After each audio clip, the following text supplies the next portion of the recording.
Çifti zviceran sulmohet nga një peshkaqe në brigjet australiane, humb jetën 20 vjeçaria. Një grua vdiq dhe një burr plagosëron të njëjtën në mëngjes, pasi u sulmuan nga një peshkaqen ndërsa notonin në një plazh në Australi. Sipas policisë, gruaja që mendohet të jetë rreth 20-tave ndroi jetë nga plagët e marra në vendngjarje, ndërsa burri gjithashtu, afërsisht në të njëjtën moshë, u transportua me helikopter në spital në gjendje kritike. Shërbimet e urgjencës mbërritën në plazh herët të njëjtën mëngjes pasi një telefonat raportoi një sulm peshkaqeni. Viktimat ishin turist nga Zvicra, ka thënë një zëdhënës i policisë për CNN.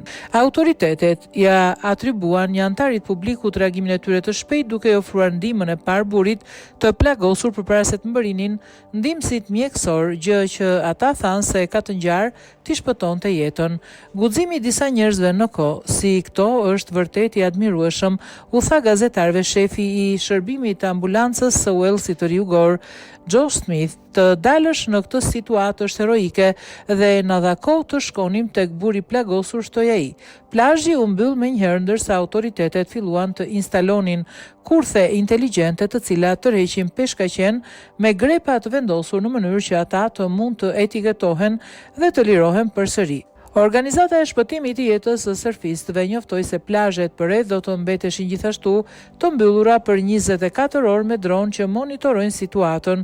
Ky është një rast tragjik dhe ne shprehim ngushëllimet tona më të thella familjes së gruas të burrit të përfshirë në incident, tha drejtori ekzekutiv i këtij grupi. Ai gjithashtu bëri thirrje turistëve të shmangin hyrjen në ujë në plazhet aty pranë dhe të ndjekin udhëzimet e rrojave të plazhit.